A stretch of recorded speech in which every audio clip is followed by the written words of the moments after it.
लगातार जैसे आप देख रहे हैं कि चाहे कांग्रेस हो, भाजपा हो या फिर समाजवादी पार्टी हो, बहुजन समाज पार्टी हो, सभी लोगों ने ओबीसी वोटर्स को लुभाने के लिए किसी को प्रदेश अध्यक्ष बना दिया, तो तमाम तरीके के वादे कर दिए। अब कांग्रेस का क्या वादा रहेगा? देखिए, हमारे नेता राहुल गांधी जी पिछले 5 सालों से हिस्सेदारी और जवाबदेही इसकी बात कर रहे हैं कि ओबीसी समाज पूरे देश भर में अगर गिनती करी जाए तो मोटा मोटी तौर पे 60% है। लेकिन दुर्भाग्य की बात है कि हमारे देश का प्रधानमंत्री अपने आप को पिछड़ा कहता है, लेकिन वो उस पिछड़े को उसकी हिस्सेदारी नहीं दे पाए। तमाम राज्य ऐसे हैं हमारे देश में जहां पर अभी भी ओबीसी को 27% आरक्षण नहीं है, जो कि मंडल कमीशन की जो सिफारिशें लागू हुई थी उनके हिसाब से मिलना चाहिए था। तो उसी मुहिम को लेके आज यहाँ लखनऊ के इंदिरा गांधी प्रतिष्ठान में एक बहुत बड़ा सम्मेलन आयोजित किया जा रहा है, जिसमें देश भर से तमाम पिछड़ों के चिंतक और पिछड़ों के नेता शामिल हो रहे हैं। और इसके लिए जो ओकेज़न है वो है महात्मा ज्योतिबा फुले जी की 200वीं जन्म जयंती। फुले साहब के बारे में हमारे युवाओं को तो खैर कम जानकारी होगी, तो मैं थोड़ा सा इस पे बताना चाहूँगा कि महात्मा ज्योतिबा फुले और उनकी धर्मपत्नी माँ सावित्रीबाई फुले ने 19वीं शताब्दी यानी कि आज से तकरीबन 150 साल पहले एक संघर्ष शुरू किया, और वो संघर्ष था दलित, पिछड़ों और आदिवासियों की शिक्षा को लेकर, महिला की शिक्षा को लेकर, जो देश की आधी फीसदी आबादी मानी जाती है, देश की नारी शक्ति, इसको शिक्षित करने को लेकर। उस दौर में चाहे वो सवर्ण समाज की महिलाएं हों, उनको भी शिक्षा का अधिकार नहीं था। वो लोग भी घर की 4 दीवारी में रहती थी, उनका काम होता था घर गृहस्थी चलाना, बच्चे पालना। उनको मुख्य धारा में कोई काम करने का अधिकार नहीं था। तो इस मुहिम को लेकर महात्मा ज्योतिबा फुले और उनकी धर्मपत्नी सावित्रीबाई फुले और फातिमा शेख जी, इन लोगों ने, आप सोचो कि 150 साल पहले जब देश में पूरी तरीके से मनुवाद वर्चस्व पे था, तो इन लोगों को उस समय कितनी प्रताड़ना झेलनी पड़ी होगी। लोग ये कहते थे कि जिस रास्ते से ये लोग निकलते थे तो इनको पत्थर मारते थे लोग, इनका सामाजिक बहिष्कार हुआ, इनका हुक्का पानी बंद किया गया, लेकिन फिर भी ये सारी प्रताड़ना झेलते हुए इन लोगों ने जो शिक्षा की अलग, खास तौर से देश की महिला को, क्योंकि जब कोई नारी, घर में कोई नारी पढ़ती है तो वो 3 अलग अलग जो 3 परिवार हैं उनको, वो उससे आगे उनका उद्धार होता है, वो मुख्य धारा में आते हैं। तो महिलाओं की शिक्षा पर इसीलिए ज़्यादा से ज़्यादा उनको मुख्य धारा में लाया जाए, इसके लिए मुहिम चली। और इसी मुहिम का नतीजा है कि आगे जब बाबा साहब भीमराव अम्बेडकर ने संविधान बनाया तो उसमें नारी महिलाओं को लेके एक विधेयक लाया गया, और उस विधेयक के हिसाब से महिलाओं को शिक्षा का अधिकार दिया गया, मुख्य धारा में आने का अधिकार दिया गया। और अब बात रही जो प्रेजेंट सिनेरियो है उसको लेकर कि इस समय उत्तर प्रदेश में कांग्रेस और सहयोगी दल, खास तौर पे अगर उत्तर प्रदेश की बात करी जाए तो यहाँ उत्तर प्रदेश में कांग्रेस और समाजवादी पार्टी का एक नेचुरल अलायंस है।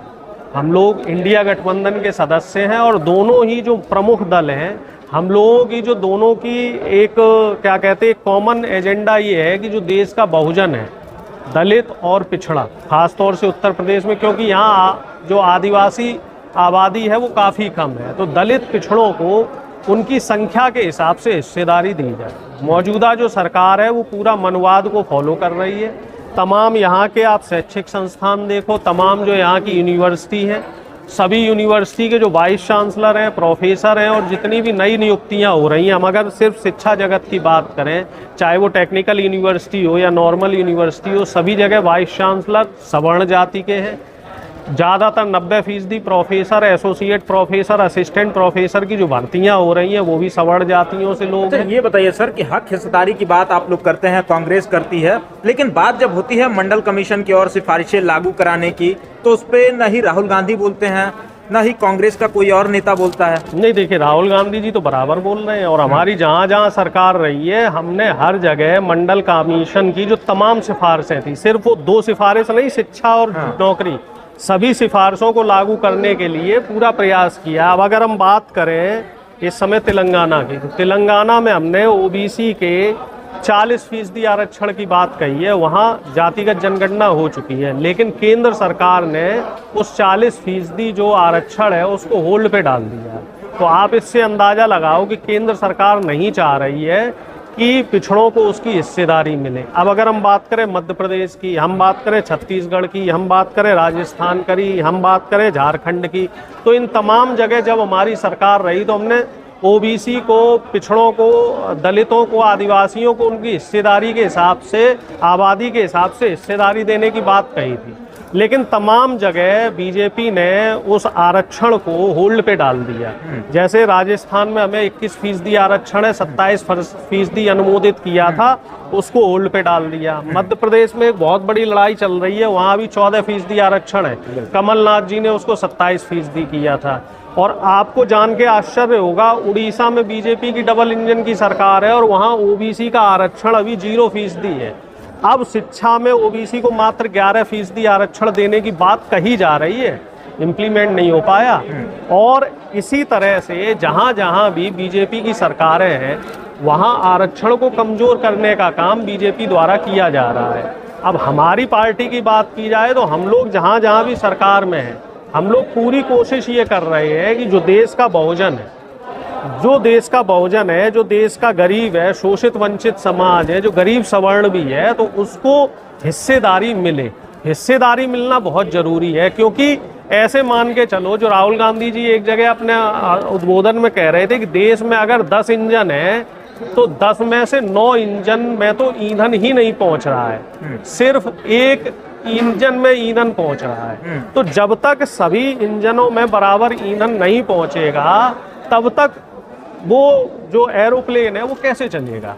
अच्छा, ये बताइए, आप लोग लगातार ये बात करते हैं, बिहार में भी आप लोग गए, बिहार में भी आपने बात किया, लेकिन जनता ने आप लोगों की बातों को साफ और सीधे तौर पे नजरअंदाज कर दिया। एक बार फिर से नरेंद्र मोदी और भाजपा पे भरोसा जताया है। देखिए, ऐसा है, सरकार में रहना या न रहना ये तो ये देखिए अलग प्रश्न है। अब बिहार में क्या हुआ है, पूरे देश की जनता ने देखा किस तरीके से एसआईआर के जरिए वोटों को काटा गया। 80 लाख से ज्यादा, 1.5 करोड़ के लगभग वोट काटे गए।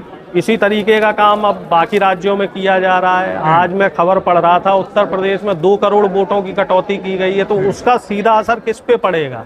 समाजवादी पार्टी और कांग्रेस पे पड़ेगा, बीजेपी पे तो नहीं पड़ेगा, क्योंकि बीजेपी ही ये काम करवा रही है। तो अगर बिहार की हम बात करें तो वहाँ एसआईआर के जरिए वोटों को कटौती करने का काम किया गया।